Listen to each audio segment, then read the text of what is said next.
Euh, bon, aujourd'hui, nous accueillons donc deux orateurs du BNI-IBGE qui vont nous parler donc des exigences d'entretien minimaal voor de installatie HVAC, dus minimaal onderhoudsverplichtingen ten aanzien van HVAC-installaties. Zoals jullie weten, zeg maar, elke installatie is zo goed als dat ze onderhouden wordt natuurlijk. En dat kan alleen maar, zeg maar, energiebesparing, CO2-emissievermindering, zeg maar, bevorderen. En daarom dat het Brussels gewest, zeg maar, inderdaad daar minimale zeg maar, vereisten heeft voor opgesteld.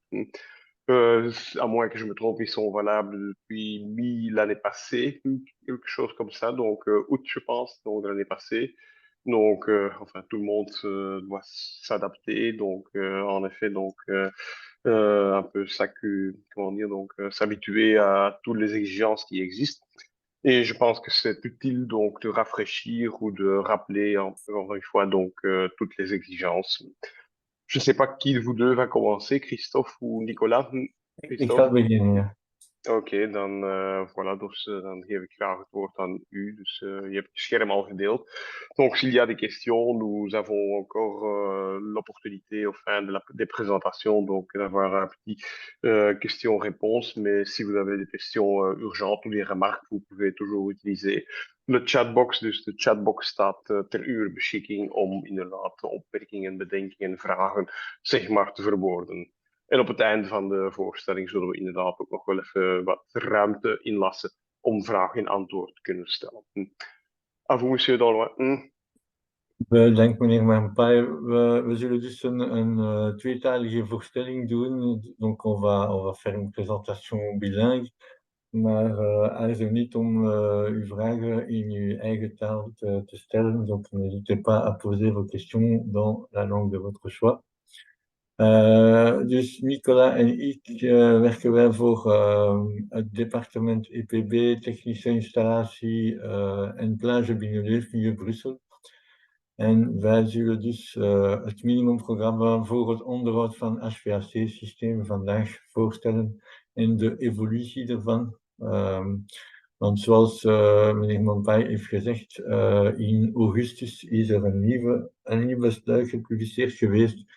En dus we gaan u de laatste nieuws geven daarover. Dus waarover gaan we vandaag spreken? Dus eerst alle basiselementen van deze minimumprogramma, dus de regelgeving. Ook dat het komt uit een feedback dat we uit de sector hebben gekregen. De doelstelling van deze reglementering en ook dus de gebruikte woorden. Voilà, we gaan ook zeggen welke apparatuur zijn betrokken. Wat zijn de punten die in 2023 toegevoegd zijn geweest? Wat zijn de referenties die gebruikt waren? Wie is verantwoordelijk in het kader van deze reglementering? Hoe zal het gecontroleerd worden? En aan het einde wat jullie van deze presentatie onthouden. Voilà. Dus eerst de reglementering die aan de grond van dit werk is. Dat is de EPB-richtlijn.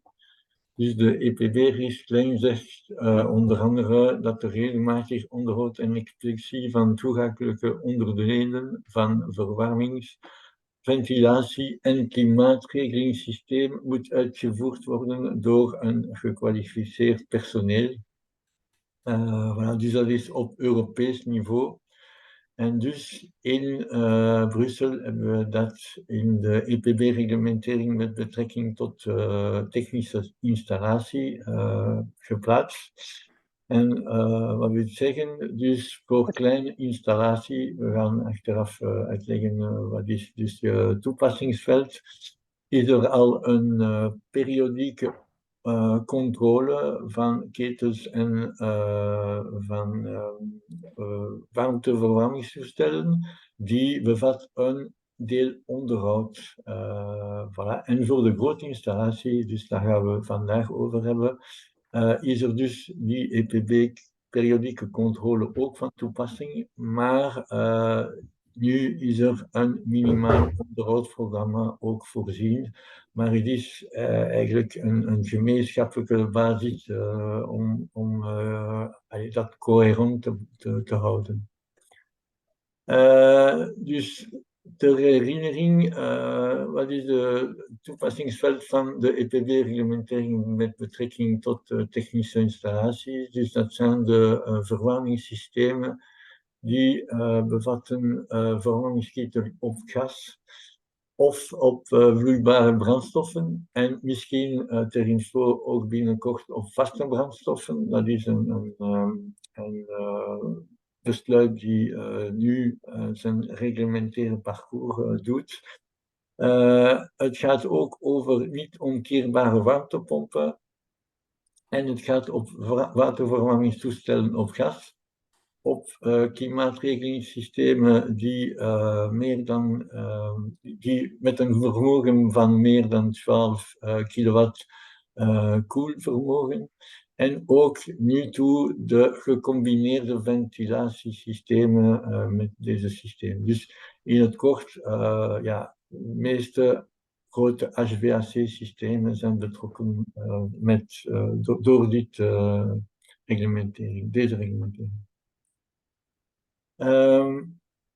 Dus dat is de hoofdkader. In deze kader zijn er twee ministeriële besluiten gepubliceerd. Dus één in 2014. Dat was dus de minimumprogramma voor het onderhoud van klimaatregelingssystemen. Dus die van toepassing is vanaf 2014. En dus in de loop van het verleden jaar, dus in 2023, is er een uitbreiding van dit besluit gepubliceerd geweest tot verwarmingssystemen van type 2. Voilà. En dat is van toepassing vanaf 10 april 2023, dus nogal vrij recent. De volledige titel van het besluit is Ministerieel besluit tot bepaling van het minimaal onderhoudsprogramma van verwarmingssystemen van type 2, klimaatregelingssystemen en ventilatiesystemen. Dus we spreken in het algemeen van het minimaal programma. Ook ter herinnering, er zijn andere reglementeringen die moeten in rekening gehouden voor periodieke controle en periodieke onderhoud. Maar dit gaan we vandaag niet in details bekijken, maar het gaat over de reglementering betreffende de veiligheid, de reglementering betreffende de elektrische installatie, de drukapparatuur, brandpreventie, ontploffingpreventie en ook de milieuvergunning. Dus dat is allemaal dingen die werden ook bekeken wanneer we dit besluit hebben opgesteld.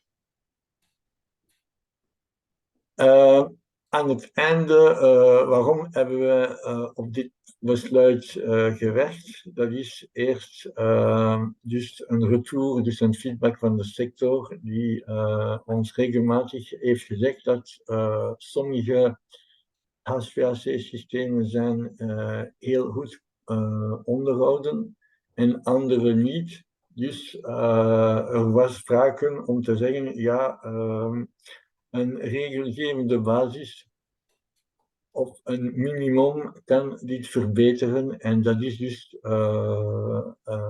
de opstart van de werk om twee besluiten op een minimumprogramma te laten opstellen. Dus wat is de doelstelling van het minimumprogramma voor het onderhoud? Dat is echt een minimaal onderhoud, dus een basis die kan gecontroleerd worden. Voornamelijk wat we noemen preventief en correctief onderhoud. En dus dat is helemaal niet de bedoeling om het onderhoudsniveau te verlagen als het hoger is dan het minimum. we spreken bijvoorbeeld als er frequentie hoger zijn dan de minimumfrequentie die in de tabel van de minimumprogramma is opgenomen. Het gaat over voorspellen, onderhoud, trillingsanalyse, thermografische en ultrasonanalyse. Daarover, dat is niet gevraagd in de minimumprogramma. Dat wil niet zeggen dat het niet heel nuttig kan zijn. En dus men kan natuurlijk meer doen dan wat in het minimumprogramma staat. Ook, ja, ik weet dat in de sector van het onderhoud zijn er veel woorden die soms foutief gebruikt zijn. En hier heb ik een slide over genomen om te zeggen dat die woorden zijn toch een beetje... er is een bekadering, onder andere de norm EN 13306, die zegt wat is een preventief onderhoud, wat is een correctief onderhoud. En dus dat zijn de meeste handelingen die in de minimumprogramma overgenomen zijn, die bevallen onder de kaart van preventief onderhoud en correctief onderhoud. Dat wil ook niet zeggen dat we spreken niet van een systematisch onderhoud, van voorwaardelijk onderhoud enzovoort, maar de meeste acties die vallen onder die twee categorieën. Voilà, ik zal het woord laten aan Nicolas om een beetje verder uit te leggen wat staat in dit minimumprogramma. Nicolas? Merci. On m'entend? Encore, oui. Oui. Merci Christophe. Donc, comme Christophe l'a dit, en fait, le programme minimum d'entretien existe depuis 2014 et il se limitait à l'époque au système de climatisation dont la puissance nominale effective était plus grande que 12 kW. Les équipements concernés donc, à cette époque, c'était les suivants. Donc, on avait les systèmes de ventilation pour lesquels une batterie hydraulique de froid était connectée au système de climatisation. Alors, dans ce cas, on prenait le système de ventilation dans son ensemble au niveau du programme minimum d'entretien et donc on contrôlait la centrale de traitement d'air, mais aussi le réseau de ventilation, les éventuelles batteries et les terminaux. Les autres équipements concernés du système de climatisation, donc bien sûr les installations de réfrigération, et notamment étaient inclus dedans les pompes à chaleur réversibles, donc elles faisaient du chaud et du froid, et comme elles faisaient du froid, on les considérait comme des systèmes de climatisation. Étaient inclus aussi les émetteurs capables de produire du froid. Donc, on avait surtout les émetteurs dynamiques comme les splits, les ventiloconvecteurs, etc. Mais aussi certains émetteurs statiques comme les planchers rafraîchissants, etc. On avait l'ensemble des opérations réalisées sur les accessoires et les équipements du circuit hydraulique. Et enfin, une partie de contrôle de tout ce qui concerne la régulation de ce système de climatisation. Si tu peux changer de slide, Christophe. Oui. Qu'est-ce qui s'est passé en 2023? Mais en fait, on a étendu ce champ d'application. Donc, on n'est plus limité au système de climatisation, mais on a étendu au système de chauffage de type 2, c'est-à-dire les gros systèmes de chauffage, avec par exemple des chaudières de plus de 100 kW ou s'il y a plusieurs chaudières. Et donc, ça inclut dans cette modification de l'arrêté plusieurs équipements supplémentaires qui ont été rajoutés. Tout d'abord, au niveau des systèmes de ventilation, il y en a plus qui sont concernés parce qu'avant, j'avais dit qu'il fallait une batterie hydraulique de froid. Désormais, il faut soit une batterie hydraulique de froid, soit une batterie hydraulique de chaud qui est reliée au système de chauffage ou de climatisation pour être concerné. En plus de ces systèmes de ventilation, on rajoute les systèmes de ventilation équipés de batteries à résistance électrique qui vont pulser dans un espace qui est chauffé ou refroidi par le système de chauffage ou de climatisation. Donc, on a vraiment étendu le scope des systèmes de ventilation. Vu qu'on rajoute les systèmes de chauffage, bien sûr, il y a toutes des opérations à réaliser sur les chaudières, les brûleurs qui n'étaient pas inclus en 2014. On a ajouté les pompes à chaleur non réversibles. Donc, quand je veux dire non réversibles, c'est celles qui font que du chaud. Donc, les pompes à chaleur réversibles étaient déjà inclus à l'époque. On a rajouté les émetteurs spécifiques pour la production de chauffage, notamment tout ce qui est radiateur, convecteur, qui sont spécifiquement des émetteurs pour le chaud. A été intégré en 2023 dans cette modification les préparateurs d'eau chaude sanitaire, avec notamment les échangeurs, les ballons à accumulation. Et enfin, on a tous les accessoires qui sont spécifiques à un circuit hydraulique de chauffage et qui n'auraient pas été inclus dans les circuits hydrauliques de climatisation. Donc voilà, ça c'est un peu tous les équipements qui ont été concernés par cet ajout. Et maintenant, désormais, je vais rentrer un peu plus dans le détail, dans le contenu de ce programme minimum d'entretien, mais je vais parler en fait que des ajouts qui ont été faits en 2023, parce que en fait, tout ce qui est système de climatisation, c'est déjà existant depuis 2014, et si je parcours tout cet arrêté, on en a pour plusieurs heures. Donc ici, je vais passer brièvement sur les ajouts qui ont été effectués. Donc, au niveau des centrales de traitement d'air, donc, comme j'avais dit, on a étendu au système de ventilation et plus spécifiquement, on parle de système de ventilation combiné, donc des systèmes de ventilation avec une batterie ou chaude ou froide hydraulique ou une batterie électrique qui pulse dans un local qui est chauffé ou refroidi. Vu qu'on a étendu ce champ d'application, on n'avait pas d'opération sur tout ce qui était les opérations d'entretien sur les batteries électriques. Et donc, on a rajouté une liste de prescriptions à réaliser, notamment en ce qui concerne le dépoussiérage des résistances, le contrôle de l'état des composants de la batterie, que ce soit au niveau de l'usure, de l'état ou de la corrosion, et enfin le resserrage des connexions si c'est nécessaire. Au niveau des installations de réfrigération et des pompes à chaleur, j'avais dit qu'on avait rajouté les packs non réversibles, donc qui ne produisent que du chaud. Et en réalité, au niveau de cet arrêté, finalement, il y a très peu d'opérations supplémentaires parce que étaient inclus à l'époque déjà les pompes à chaleur réversibles. Et en fait, une pompe à chaleur réversible ou non réversible, les opérations d'entretien à réaliser sur ce type d'appareil, elles sont pratiquement équivalentes. Ce qui a changé, en fait, c'est plus quand vont être effectués les contrôles. Donc, ce sera plus durant la période de chauffe quand c'est une pompe à chaleur non réversible qui fait que du chaud. Au niveau des émetteurs de chaleur et de froid qui ont été rajoutés, donc comme j'avais dit, on avait rajouté des émetteurs statiques qui font que du chaud, les radiateurs, les convecteurs. Et qu'est-ce qu'on demande brièvement? En fait, on demande un contrôle du fonctionnement, de l'état, du niveau de corrosion. Il faut également procéder au nettoyage si c'est nécessaire. Gentil, merci. En suivi, il y a aussi, par exemple, une opération, tout simplement vérifier l'absence d'air au niveau des purgeurs, notamment sur les émetteurs qui sont situés au point haut de l'installation. Donc ça, c'est des opérations d'entretien basiques. Et contrôler le bon fonctionnement des vannes de régulation sur ces émetteurs. Donc, Christophe, si j'ai changé de slide. Oui. Au niveau... Ah non, c'est toujours le même slide, je pense. Au niveau des vannes, donc on a rajouté tout simplement les vannes thermostatiques motorisées. Donc on demande de contrôler le dispositif de commande pour s'assurer que finalement ça fonctionne et qu'il y a bien un report de position qui s'effectue sur la vanne en fonction d'une commande.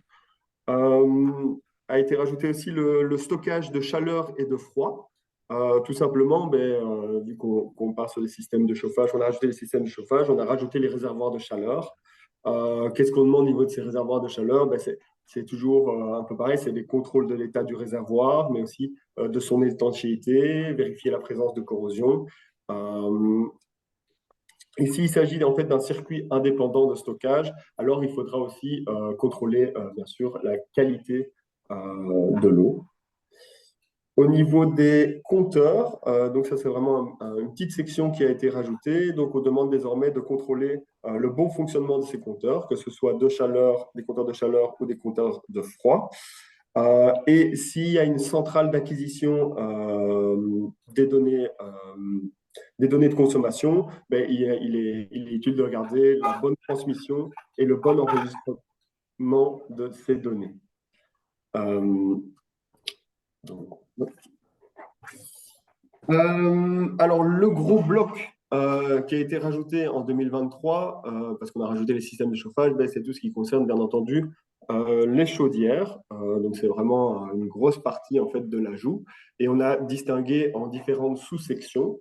Tout ce qui concerne l'alimentation en combustible liquide, avec tout ce qui concerne le contrôle du stockage, et notamment au niveau de ce contrôle de stockage, en fait, c'est régi par un arrêté du gouvernement de la région de Bruxelles-Capitale du 1er février 2018 relatif au dépôt de liquide inflammable utilisé comme combustible. Donc, il y a déjà des opérations d'entretien qui sont régies par un autre arrêté. Donc ici, on reprend brièvement ce qui doit être réalisé via cet arrêté, mais on le reprend dans le programme minimum d'entretien. Et ça comprend notamment le contrôle de l'état du réservoir, la vérification de son étanchéité, de sa stabilité, la présence d'éventuels sédiments ou d'eau dans le réservoir. Et si on a un réservoir métallique, il faudra contrôler la protection cathodique ou l'éventuelle mise à la terre si elle est présente.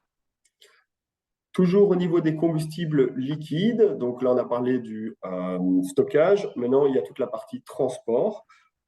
Et donc là on va contrôler le dispositif d'alimentation, les flexibles, la boucle de gavage ou les régulateurs de pression. Et il y a aussi toutes des opérations de nettoyage qui sont effectuées, comme le nettoyage des filtres, le rinçage du dégazeur et de la crépine, si celle-ci est accessible. Donc, dans toutes ces opérations, donc, il y a des parties de contrôle, des parties de nettoyage, et donc c'est un peu comme ça qu'a été créé le programme minimum d'entretien. Alors, une autre partie importante de la section des chaudières, c'est tout ce qui concerne les brûleurs. Et donc, il y a énormément de brûleurs, de types de brûleurs différentes, mais donc ce qu'on a fait, c'est des prescriptions générales pour tous les types de brûleurs, donc des opérations qui sont effectuées pour tous les types de brûleurs. Et ensuite, spécifiquement, on est rentré dans le détail de chaque brûleur où il y a des opérations très spécifiques à réaliser. Au niveau des prescriptions générales, donc je vais en citer quelques-unes dans la liste. Donc, il y a bien sûr le nettoyage des parties véhiculant l'air de combustion et le combustible, le dépoussiérage des rampes dans le cas de brûleurs atmosphériques, le contrôle d'état des filtres à air s'ils sont présents, la lubrification des éléments mobiles. Il faut notamment, par exemple, s'il y a des graisseurs de palier, il faut vérifier le niveau de graisse et le remplir. On a un contrôle du dispositif d'allumage, donc on viendra démonter par exemple les électrodes, on viendra les nettoyer.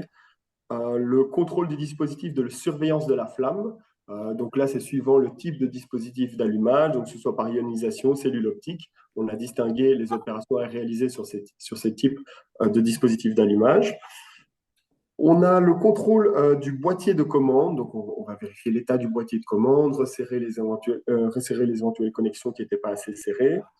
Le contrôle des équipements de sécurité, donc sur les chaudières, il y a plusieurs types de sécurité différentes qui peuvent être présents ou non, notamment la détection de surchauffe, la détection de manque d'eau, le pressostat de sécurité, la détection de fuite ou la détection de refoulement. Donc si ces sécurités sont présentes, en fait, il faudra les contrôler et vérifier leur bon fonctionnement, qu'elles mettent bien en sécurité la chaudière et l'arête. On viendra aussi contrôler les débits calorifiques à allure maximum et minimum, et alors on viendra vérifier au moyen de mesures sur les compteurs si ça correspond aux prescriptions des fabricants. Et enfin, on viendra réaliser des mesures de combustion. Donc ça, c'est déjà quelque chose qui est compris dans les contrôles périodiques PEB qui sont réalisés de façon régulière. Mais lors de ce contrôle, on viendra réaliser des mesures de combustion. Donc, par mesure de combustion, c'est mesure du CO, mesure du CO2, mesure des températures dans le conduit, d'évacuation des fumées, et alors pour les chaudières mazout, la mesure de l'indice de noircissement des fumées. Toujours au niveau des brûleurs, donc là j'avais parlé des prescriptions, on va dire générales pour tous les types de brûleurs, mais donc il y a des prescriptions spécifiques pour chaque type de brûleur. Donc ici j'ai mis plusieurs types de brûleurs différents, donc comme les brûleurs liquides à pulvérisation, où on viendra faire des opérations d'entretien sur le filtre, sur les gicleurs. Les brûleurs gaz à pression atmosphérique, on viendra regarder le clapet obturateur ou nettoyer l'injecteur. Les brûleurs à gaz après mélange total, donc les chaudières prémix. Donc on viendra vérifier que l'excès d'air correspond à ce qui est demandé par le fabricant. Et enfin, les brûleurs à gaz à air pulsé, où on va par exemple demander le réglage de la tête de combustion. Bien entendu, c'est toujours si c'est nécessaire, hein. Donc c'est un contrôle et si nécessaire, on vient régler ces différents éléments, voire les remplacer s'il faut. Au niveau d'une autre partie de la chaudière, donc tout ce qui concerne la chambre de combustion et les corps de chauffe, alors là, on vient demander de faire une inspection des différents éléments, notamment pour les chaudières, le revêtement réfractaire, l'étanchéité du corps de chauffe, mais aussi l'étanchéité des joints pour voir s'ils ne sont pas abîmés, s'il ne faut pas les remplacer, et le contrôle de la bonne évacuation des condensats doit être vérifié. Et enfin, on viendra faire des petites opérations de nettoyage, comme le nettoyage du siphon, de la surface d'échange ou du foyer.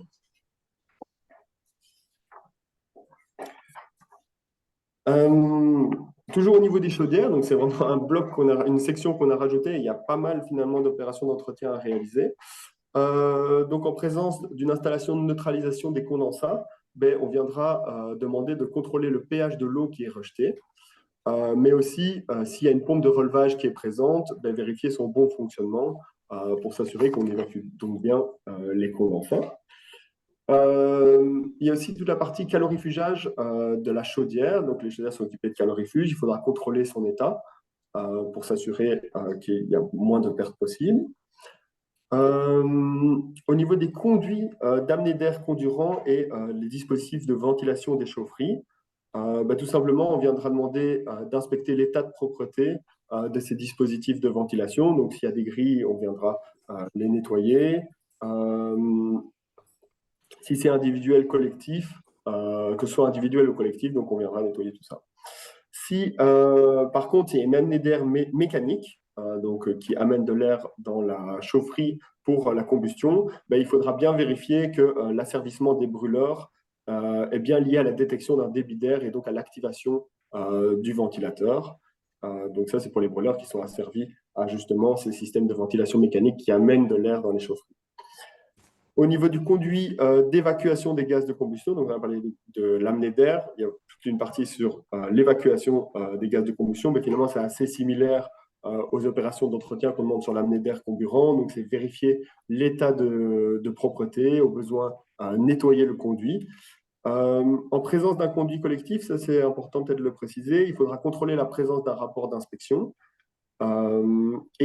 Si c'est un extracteur mécanique de gaz de combustion centralisé, on viendra contrôler le bon fonctionnement de cet extracteur et effectuer en fait toutes les opérations d'entretien qu'on a détaillées au niveau de tout ce qui est ventilateur, etc.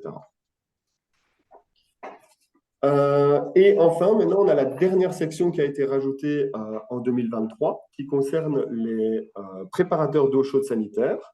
Donc, on distingue là aussi les prescriptions, comme pour les chaudières, on distingue les prescriptions générales et après, on a des prescriptions spécifiques pour les différents types de préparateurs d'eau chaude sanitaire.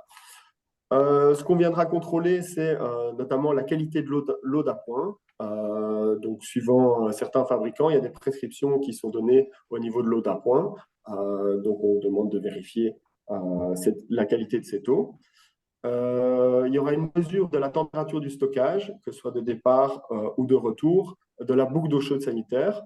L'idée par ces mesures, c'est de s'assurer qu'à chaque point du circuit, il n'y ait pas de points favorables au développement de la légionelle. Et on va contrôler aussi, comme un peu la plupart des équipements, l'état du préparateur, que ce soit au niveau de la corrosion, des fuites ou de l'état du calorifuge.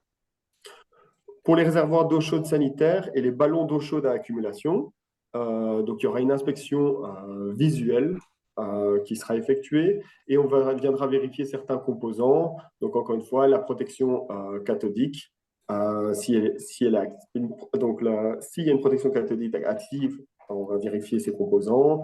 L'entartrage éventuel de la soupape de sécurité ou, par exemple, l'anode sacrificielle si elle est entartrée. Au niveau des échangeurs d'eau chaude sanitaire, donc ça inclut tous les échangeurs qu'on peut penser, les échangeurs à plaques, à épingles, les échangeurs tubulaires. Donc, on demande également un contrôle visuel du tartre pour éviter la corrosion, les fuites, etc. Donc, contrôler l'état, éventuellement, s'il faut demander des remplacements de pièces, etc. Et on demandera une vérification des mesures à température d'entrée et de sortie de l'échangeur pour s'assurer que tout fonctionne bien. Alors, comment se présentent en fait ces opérations d'entretien que je vous ai brièvement présentées? En fait, tout est dans l'arrêté ministériel qui a été publié en août 2023. Donc, on a mis les deux liens ici. Je pense que les présentations seront envoyées ensuite de cette présentation. Et donc, en fait, c'est un tout petit arrêté, mais qui reprend en fait en annexe un tableau assez détaillé et assez long. Et ici, je vous ai mis un petit print screen donc en bas de la page qui montre un peu comment est représenté ce tableau. Donc, tout simplement, on a le numéro des sections dans la première colonne. Puis, on a les opérations d'entretien sur les différents équipements. Donc, par exemple, ici, on a les centrales de traitement d'air. Et puis, on détaille toutes les opérations d'entretien effectuées.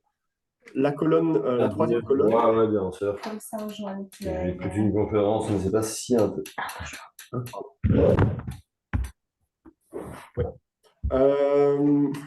Du coup, donc la troisième colonne reprend les fréquences minimales, donc le nombre de fois où ce contrôle, enfin ces opérations d'entretien doivent réaliser par an. Donc ça peut être 1, 2, 3 chaque mois éventuellement. Et alors il y a une dernière colonne qui est pour des observations ou des remarques. Par exemple, j'avais parlé pour tout ce qui est stockage de combustible liquide, la référence à l'arrêté qui concerne justement ces opérations d'entretien. Donc, elles seront reprises dans les observations. Donc, c'est un peu la structure de cet arrêté ministériel.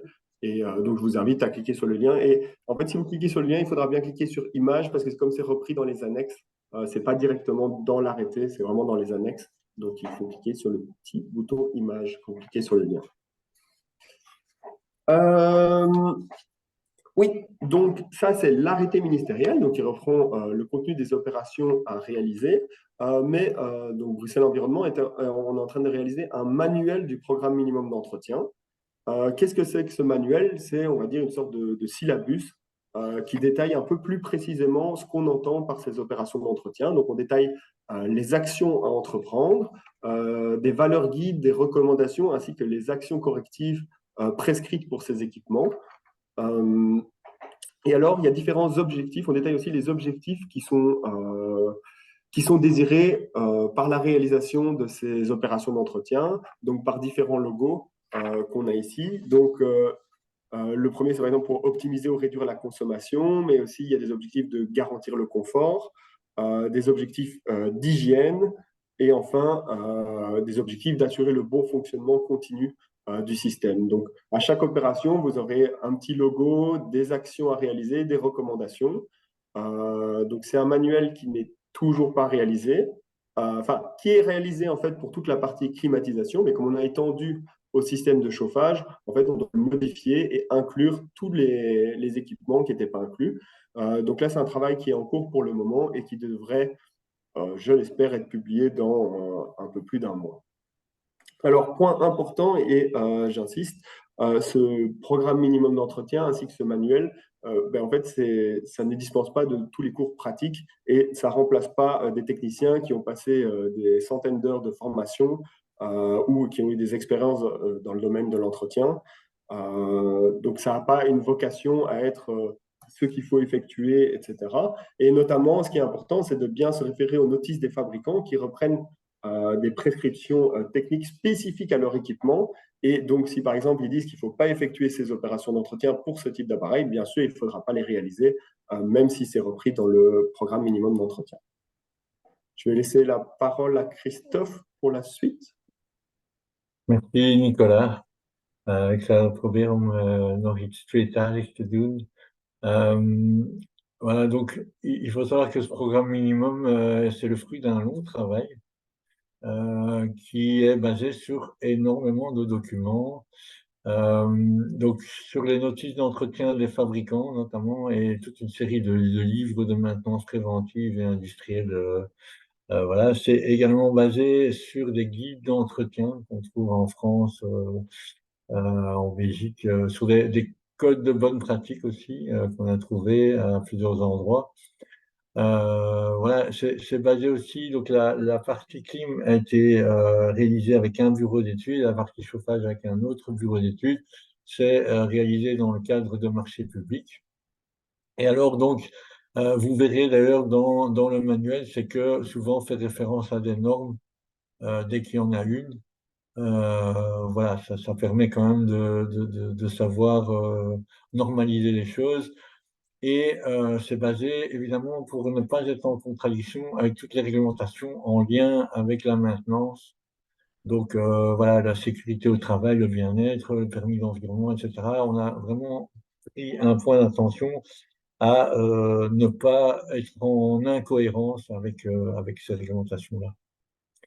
Industrie is verantwoordelijk van de uitvoering van de minimumprogramma voor het onderhoud. Dus eerst de eigenaar of in geval of als de installatie moet een milieuvergunning hebben, dan is het de vergunninghouder of de aangever. Wat moeten ze doen? Dus ze moeten het minimumprogramma uitvoeren en het logboek up-to-date houden. En ze moeten dus de diensten van een onderhoudscoördinator vragen, een EPB-onderhoudscoördinator. En wie is dat? Dat is een persoon die heeft een opleiding opgevolgd of het minimumprogramma en de inhoud van het logboek.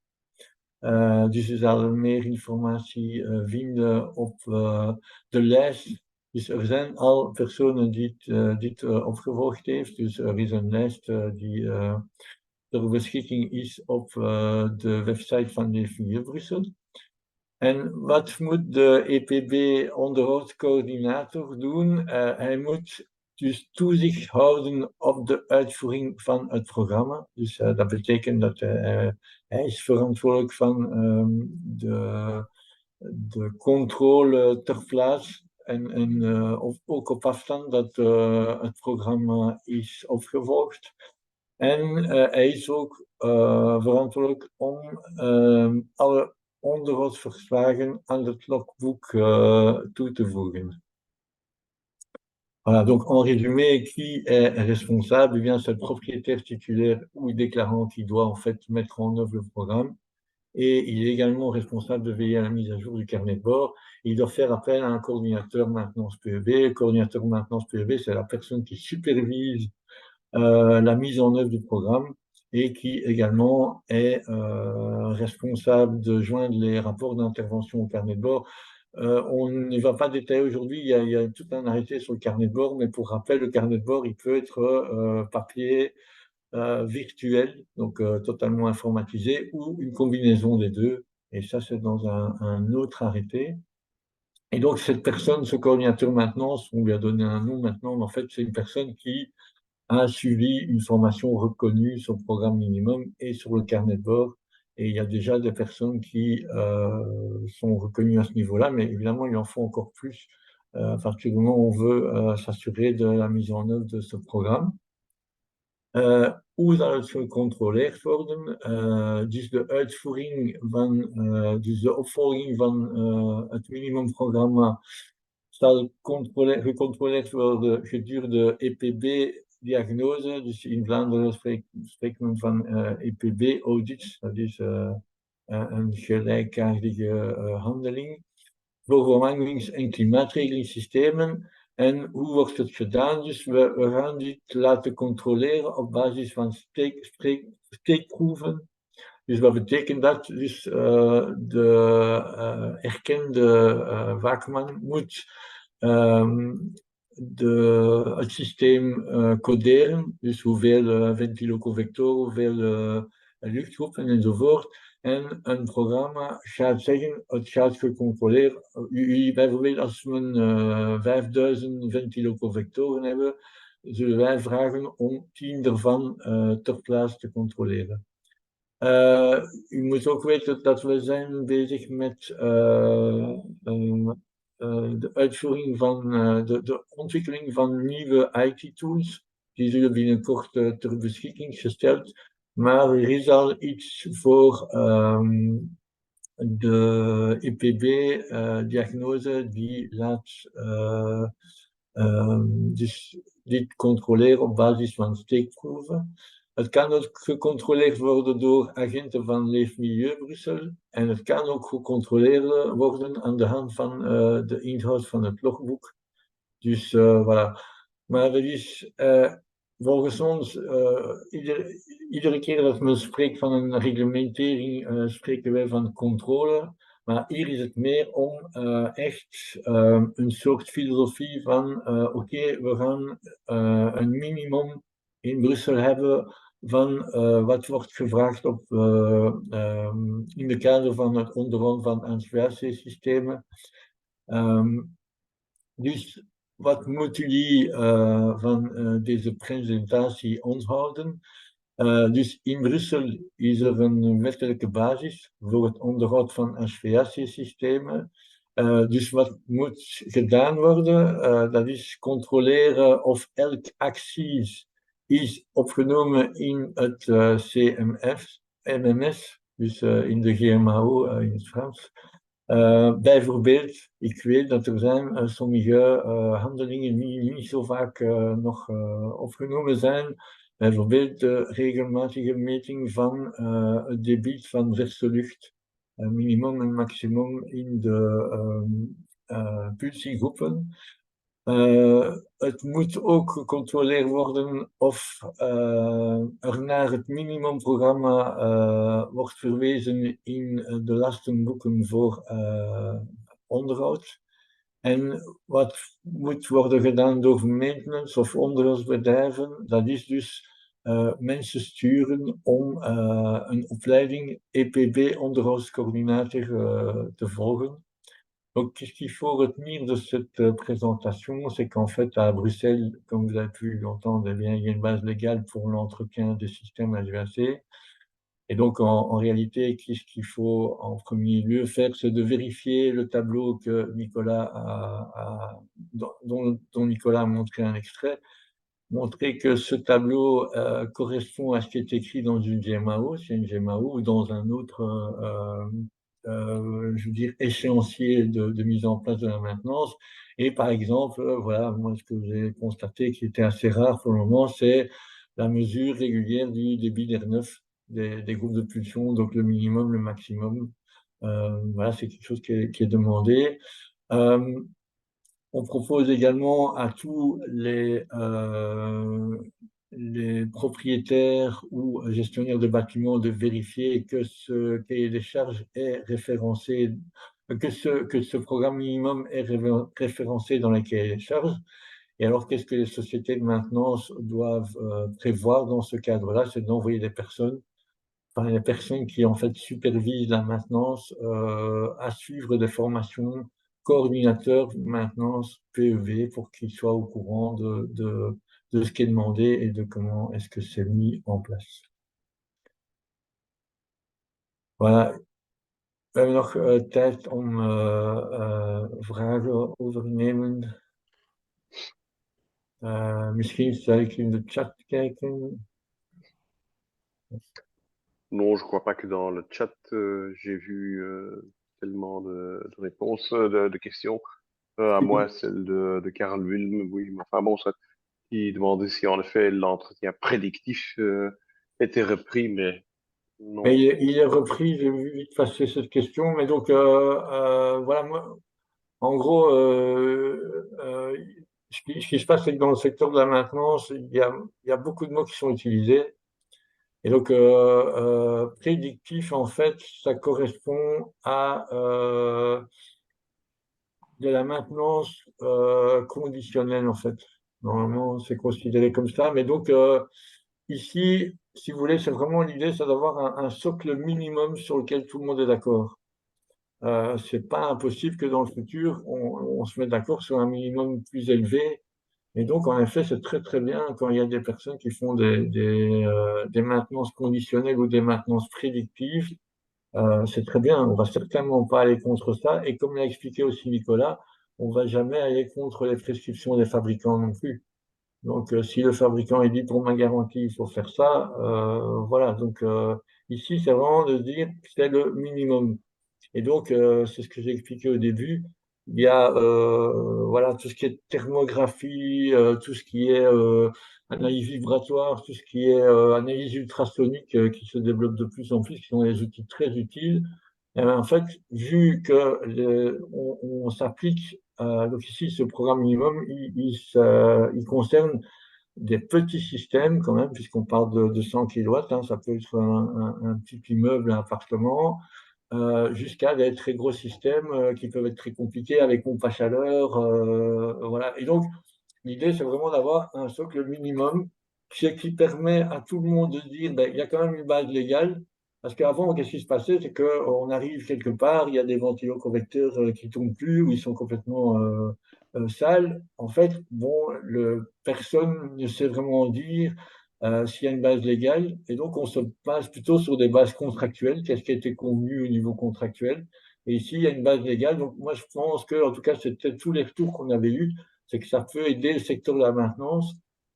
Ça peut aussi aider en fait au fait que on se rend compte de plus en plus, et je pense que même au niveau européen, ils se rendent compte de plus en plus, c'est qu'on peut concevoir très bien des systèmes, on peut concevoir très bien des bâtiments, mais à côté de ça, il y a toute la partie exploitation et entretien qui peut amener énormément de dérives en niveau consommation, etc. Et donc voilà, c'est un pas supplémentaire vers un cadre, c'est pas miraculeux. Je pense que pour certains, ils vont pas apprendre grand-chose. Ils vont peut-être se dire, quand ils vont parcourir les différentes actions, ah oui, ça, je ne sais pas, je vais peut-être rajouter, mais j'ose espérer que la plupart des gens qui travaillent dans la maintenance, quand ils vont lire les actions, ils vont se dire, ben voilà, nous, on fait déjà 90 ou 95% de tout ça. Voilà. Mais à côté de ça, il y a des gens qui ne font presque rien, et c'est ceux-là, en fait, qu'on voudrait. Voilà. C'est juste pour Ouais, la réponse voilà. à la maintenance prédictive, c'est que pour moi, elle est comprise dans la maintenance conditionnelle dans le monde. Ok. Voilà, je vois qu'aussi que Tine demande quelle est la fréquence donc de ces exigences minimales.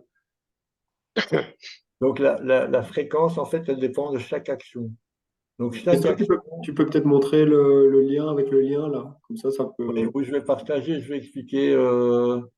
Attendez, je vais partager l'arrêté en tant que tel. Pom, pom, pom. Un instant, je vais arrêter le partage. Donc je vais partager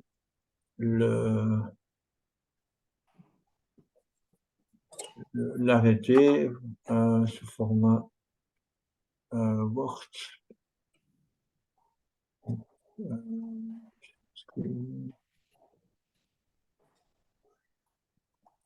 Voilà, je ne sais pas si on voit bien l'écran. Ça, c'est la partie. Oui, absolument. Ah, c'est la même chose en français et en néerlandais, hein. Mais donc, vous avez, comme expliqué Nicolas, il y a à chaque fois des numéros qui sont donnés à des sous-sections. Parce que si les gens ont des questions, ben, ils peuvent nous dire, voilà, on part de la section 2.2, on sait de quoi il s'agit. Il y a donc tout simplement le titre de l'action. Et après, en fait, il y a des fréquences minimum par an. Et donc, ça peut être un, deux, trois, quatre, ou ça peut même être une fois tous les 2 ans, une fois tous les 5 ans. Donc là, c'est un sur deux, un sur cinq. Et donc, la fréquence, en fait, minimale, elle est donnée pour chacune des actions. Et comme expliquait Nicolas, ces actions, pour le moment, ce n'est qu'un titre. Et en fait, dans le manuel, on va expliquer exactement ce qu'on entend par cette action. C'est pas un manuel de maintenance, ça va pas expliquer comment est-ce qu'on règle la tension du courant, mais c'est un manuel qui dit voilà, voilà ce qu'il faut comprendre par cette action-là, en fait. Voilà. Donc les fréquences, ça dépend vraiment de chaque action. Voilà. Souvent, c'est une fois par an, 2 fois par an. mais ça peut être aussi pour certaines, je n'ai pas comme ça en tête, mais Ok, une donc fois c'est tous les bien 2 ans. spécifié dans le décret même. Donc, Ouais. ouais, ok. Ouais. Alors, je vois Et que même par élément. oui, par fréquence, il y a aussi parfois dans les remarques, il y a parfois Il y a des remarques, oui. la période dans laquelle il faut plutôt la faire. Donc, pour tous les systèmes de chauffage, par exemple, Voilà. ici, on peut voir que ben, c'est plus intéressant de le faire durant la période de chauffe et quand c'est un système de climatisation, plutôt le faire durant la période de froid. Et alors, si c'est les deux, si le système est réversible, donc il fait du chaud et du froid, ben alors la fréquence minimum est 2 fois, une fois durant la période de chauffe et une fois durant la période de froid pour venir contrôler le bon fonctionnement du système. Ok, parfait. Je vois que là, M. Van Geertsom demande aussi s'il y a quelque chose au niveau de la qualité de l'eau dans les Oui, installations. tout à fait. Donc, il y a quelque chose au niveau de la qualité de l'eau. Donc, il y a la qualité de l'eau d'appoint. Oui. Donc, ça, c'est précisé. Et il y a quelque chose au niveau de la qualité de l'eau des circuits, y compris les tours de refroidissement.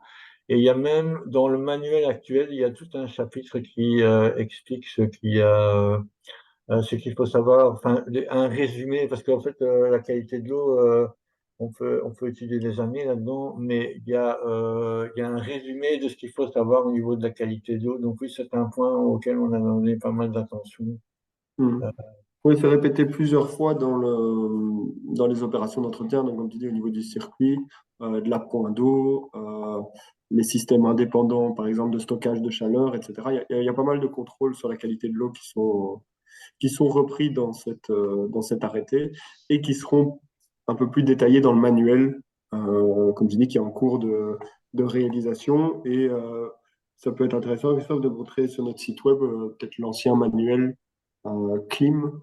Oui. Euh, enfin, je propose. Hein. Ouais, je sais pas, c'est parce que switcher d'un écran à l'autre, Oui, j'ai peut-être ok, pas tout le monde, mais donc dans le manuel, il y a clairement une section sur la qualité de l'eau. Et voilà, on explique.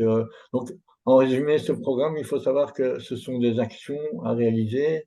Dans le manuel, on explique souvent, dès qu'il y a moyen d'avoir une référence qui est quand même assez connue, je pense par exemple Eurovent ou des choses comme ça, ben on la donne. Et alors aussi, on a fait la même chose pour la qualité d'eau, c'est-à-dire qu'on a dit, bon voilà, les circuits de chauffage, le pH en général doit se trouver entre telle et telle valeur. C'est conseillé d'avoir de l'eau adoucie pour les circuits de chauffage qui travaillent à haute température. Voilà, on a quand même donné chaque fois des guidelines qui peuvent évidemment dépendre après des produits de traitement qu'on met dedans, etc.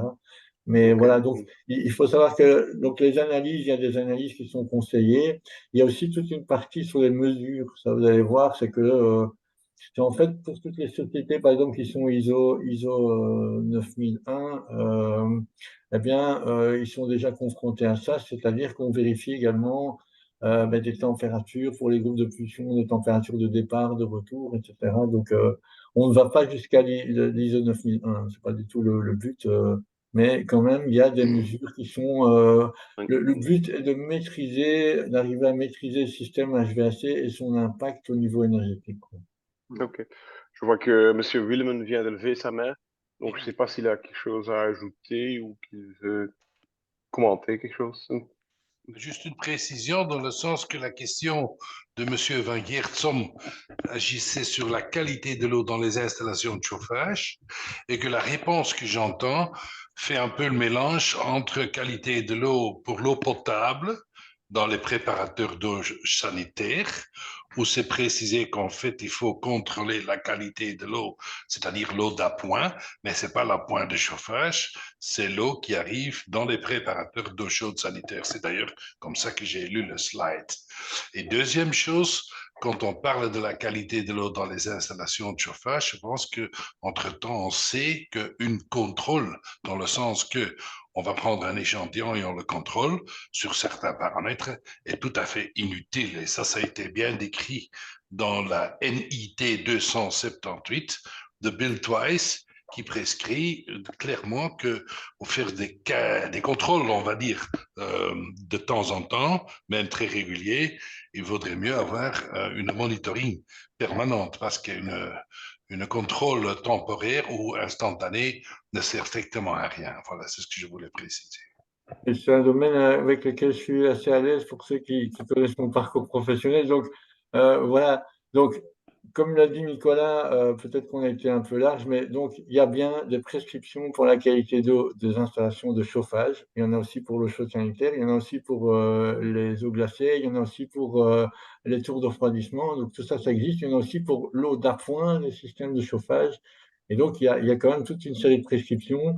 Et ce qu'on dit en général, on donne des prescriptions générales, mais après, il faut savoir que le fabricant des équipements peut également avoir des prescriptions.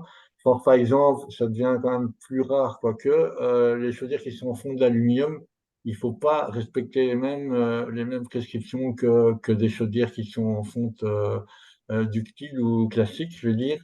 Et donc voilà, donc il y a bien des prescriptions pour les installations de chauffage. Voilà. Si vous voulez, après, si vous avez des questions, on peut en discuter dans tous les détails. Avec plaisir. En fait, c'est parce que durant la présentation, j'ai plus présenté les ajouts qui ont été mis en 2023, mais tout ce qui concerne la qualité de l'eau, en fait, existait déjà depuis 2014, donc je n'ai pas présenté, mais donc oui, il y a tout un contrôle de la qualité de l'eau qui est fait sur les circuits de chauffage ou circuits d'eau glacée. Donc, voilà.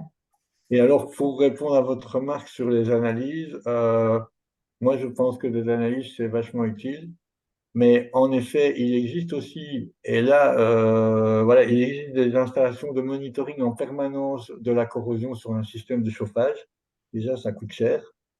Et puis après, il faut quelqu'un derrière qui puisse interpréter les résultats parce que en général, c'est pour de très grosses installations et c'est également pour essayer de résoudre un problème qui a déjà été trop loin en fait. Donc voilà, ici, c'est vraiment l'idée, c'est d'avoir un programme préventif avec des actions régulières à faire. Et au niveau une fois que les problèmes d'eau dans les systèmes de chauffage, c'est un peu comme une avalanche en fait, hein, c'est comme un effet boule de neige comme ça. Donc une fois qu'on en a, il faut trouver comment couper le problème. Et voilà. Mais donc on n'a pas été jusqu'à demander en effet des mesures en continu de la corrosion sur les systèmes de chauffage. Euh, on a notamment demandé des analyses une fois par an, si mes souvenirs sont bons, sur les gros systèmes de chauffage, avec des guidelines générales en disant attention, regardez bien les prescriptions du fabricant de la chaudière, par exemple, parce qu'il y a des chaudières, par exemple, enfin, il y a des fabricants de chaudières qui retirent leur garantie si l'eau n'est pas 100% adoucie. Un exemple. Oui. Ok. Alors, je pense qu'en effet, M. Massange pose la question si coordinateur PEB, c'est la même chose que certificateur PEB. Non, donc en fait ici, on a fait une petite consultation, et c'est peut-être l'occasion aujourd'hui. Le nom officiel actuellement dans l'arrêté, c'est personne qui détient un certificat sur le programme minimum d'entretien des systèmes de climatisation et de chauffage de type 2 et du carnet de bord. Donc ça, c'est le nom complet. Et nous, on avait proposé l'appeler coordinateur maintenance PEB. Onderhouse, EPB Onderhouse Coordinator. Voilà, c'est le nom qu'on va sans doute Ouais. donner dans la prochaine version de l'arrêté. Et donc, ce n'est pas un certificateur PEB. Donc, le certificateur PEB, lui, il est là pour faire les certificats PEB qui donnent une évaluation de la consommation théorique d'énergie d'un. Oui, tout à fait. Enfin, moi, j'avais posé la question dans le sens, est-ce que c'est une formation qui existe déjà et sur laquelle on peut s'inscrire là Oui, maintenant, et elle existe depuis combien de temps? elle existe en fait depuis 2014. Ouais, Et elle a donc, été ce sont. adaptée du coup maintenant. Oui, et donc maintenant, en fait, on rencontre les centres de formation en mai pour adapter cette formation. Mais en fait, toutes les personnes qui ont eu la formation depuis 2014, on leur envoie une news avec la mise à jour, mais en fait, ils sont déjà agréés, enfin, ils ont déjà le certificat coordinateur maintenance PEB. Et donc, voilà, les formations, elles sont déjà données par les centres de formation reconnus. Sur notre page Internet, vous trouvez toutes les formations reconnues. Et par contre, c'est vrai que les dernières versions, on doit encore les fournir au centre de formation. D'ailleurs, on a prévu une rencontre en mai avec les centres de formation pour qu'ils adaptent. Mais en réalité, le principe existe déjà depuis 2014. C'est juste Mhm. ici, l'idée, c'est vraiment de rentrer en détail avec les étudiants, les candidats, sur qu'est-ce qui est attendu au niveau des équipements sur le chauffage uniquement. Et bon, Ouais. en 2014, ça avait déjà été imaginé en se disant qu'on va avoir une extension. Pourquoi? Parce que faut savoir que tout ça vient de la directive européenne. Avant, la climatisation et le chaud, c'était clairement séparé. Mais Ouais. quand on a fait le programme minimum d'entretien, en fait, on avait déjà imaginé, on s'était dit, on va quand même pas demander à quelqu'un d'aller voir une batterie froide dans un groupe et à quelqu'un d'autre d'aller voir une batterie chaude dans un groupe. Donc voilà, donc ça avait déjà été imaginé. Donc ici, c'est vraiment les équipements qui sont uniquement dédiés au chauffage qui ont été rajoutés et à l'eau chaude sanitaire. Les autres existaient déjà. Voilà, c'est juste pour dire que les Ok. formations existent déjà, elles doivent être mises à jour. Et Mhm. toutes les sociétés de maintenance qui souhaitent Ouais. Mais du coup, euh, il y a plus de personnes qui sont susceptibles d'avoir besoin de la suivre aujourd'hui, vu que c'est étendu à plus ouais, d'équipes. exactement. On a estimé, mais tout ça dépend en fait. Donc, tout ça dépend. L'idée à la base, c'est comme tous les agréments, c'est que ce soit les personnes qui soient proches du terrain, qui soient au courant. Mais bon, on ne peut pas former des milliers de techniciens de maintenance et c'est pas vraiment eux qui surveillent les GMAO. Donc, il faudrait au minimum que les personnes qui s'occupent des GMAO Ouais. soient au courant. Et alors, nous, à la base, enfin, quand je dis nous, c'est parce que j'ai pas fait ça tout seul en 2013. Eh bien, on avait imaginé tout ce qui est chef de secteur, chef de zone des sociétés de maintenance qui soient au courant de ce genre de choses. Et on avait calculé que sur Bruxelles, ça représentait 200-250 personnes à Ouais. former si on voulait descendre à ce niveau-là, quoi. Ok. Ok. Je vois que Madame Acker a levé sa main. Je ne sais pas s'il a encore une question à Oui, poser. en fait, justement, je suis allée voir la liste que vous aviez renseignée sur le site et j'ai l'impression qu'elle n'est pas du tout à jour, mais je ne vois nulle part. Parce qu'en fait, je dis ça, c'est parce que j'ai des gens de mon équipe qui l'ont suivi et je ne vois pas leur Il nom, mais il y a 3 noms qui doivent être ajoutés. Peut-être que vous êtes dedans. En fait, il y a 3 personnes qui doivent être ajoutées à cette liste. Donc peut-être c'est que ça. c'est. Mais pour donc quand on suit cette formation programme, Ouais, donc en fait, il y a un certificat qui est fourni par le centre de formation. Et exactement. après, quelle est la procédure en fait pour justement, c'est le centre de formation qui envoie Ouais, en fait, l'information à Bruxelles Environnement? en fait, on est dans une période intermédiaire parce que donc avant, il fallait un agrément et avec l'ensemble du secteur, on a décidé que c'était pas nécessaire d'avoir un agrément, mais que c'était intéressant de garder un certificat. Donc, c'est-à-dire que à la fin de la formation, le centre vous donne un formulaire, peut-être que vous l'avez pas reçu hein, parce que c'est récent, pour dire est-ce que vous voulez que vos données soient publiées sur le site de Bruxelles Environnement. Et ici, en effet, la liste, il y a 3 personnes qui doivent encore être ajoutées sur cette liste-là. Et Ok. donc, elle est pas à jour. Et à mon avis, ça doit être de ça qu'il s'agit. Donc, l'idée, c'est que là, en fait, l'intérêt de donner ces coordonnées à Bruxelles Environnement, puisque c'est pas un agrément. Un agrément, en fait, tout est géré par Bruxelles Environnement. Ici, en fait, vous sortez du centre de formation, vous avez le certificat, n'importe quel propriétaire peut faire appel à vous pour coordonner la maintenance. Mais si vous voulez que les coordonnées soient gardées par Bruxelles Environnement, là, nous, en fait, pour des questions de RGPD, puisqu'on n'a plus la base légale, il faut les envoyer. Et donc, je sais qu'ici, il y a trois noms qui doivent être ajoutés sur la liste pour être à jour. Donc, en Oui. résumé, à la fin de la formation, vous recevez le certificat et un document qui dit est-ce que vous voulez, oui ou non, que votre nom soit publié sur le site de Bruxelles Environnement, enfin vos coordonnées en tout cas. Il y a des gens qui ne veulent pas que leurs coordonnées soient publiées. Par exemple, parce que ce n'est pas interdit de travailler donc, quelqu'un qui est gestionnaire de bâtiment ou propriétaire de bâtiment peut, dans sa société, avoir quelqu'un qui est coordinateur et qui ne souhaite pas travailler pour d'autres personnes et qui ne souhaite pas que son nom soit publié. Donc, voilà. Donc, pour le moment, c'est sur base Ok. volontaire que cette liste est rassemblée. Ouais. Voilà, c'est le carnage. Vas-y, viens m'aider. Donc, ouais, il y a encore le travail d'informatisation à faire. Ok. Voilà, donc je pense que nous sommes arrivés au bout de la serie des questions. Ik denk dat we ten einde zijn, zeg maar, tenzij er nog iemand een vraag heeft. Nee? Dan bedank ik onze beide sprekers, Christophe Vanlois et Nicolas Bruls, donc, pour leur présentation. Et je Christophe, leur souhaite encore beaucoup de peux- succès avec leur programme. Oui, si tu veux, Lokela. oui, c'est juste qu'on a une présentation semaine prochaine à Bruxelles Environnement sur le même sujet. Donc, je ne sais pas s'il y a des personnes présentes qui se sont inscrites à l'événement de mardi, si je ne dis pas de bêtises. Mercredi, ouais. Ce sera le même contenu de présentation. On a prévu, enfin, il y aura un peu plus de monde, donc il y aura une longue séance de questions-réponses. Donc, c'est pour éviter qu'ils aillent deux fois la même présentation, on va dire. Donc, je préférerais prévenir.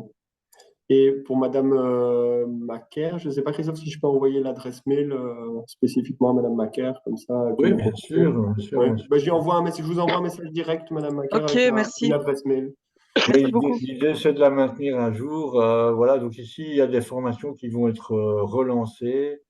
Et donc, cette liste sera maintenue à jour avec toutes les personnes qui. Voilà, mais c'est un peu Qui ont comme suivi les toujours, formations. c'est Ouais. que, en général, si on présente quand tout est déjà nickel, chrome et que tout fonctionne, les gens ils disent, ouais, mais bon, on sait déjà depuis combien de temps que l'obligation est là. Et donc, ici, il y a encore quelques choses à mettre en place, notamment le syllabus, le manuel à finaliser. Mais bon, c'est une question de semaines, quoi. Et notamment aussi les nouvelles formations, la mise à jour, c'est aussi une question de semaines. Donc voilà, on y est presque, hein, mais donc voilà, donc on a préféré présenter peut-être un peu trop tôt qu'un peu trop tard. Voilà. Ok, merci beaucoup. Donc encore beaucoup de succès avec votre programme. Donc, et je vous remercie tout le monde donc pour votre participation. Et on vous reçoit donc avec beaucoup de plaisir à une prochaine présentation. Hartelijk dank. Merci à Prettige tous. namiddag nog. Prettige Merci. avond en tot Thank you. weldra. Bye. Merci beaucoup. Au revoir. Au revoir. Merci.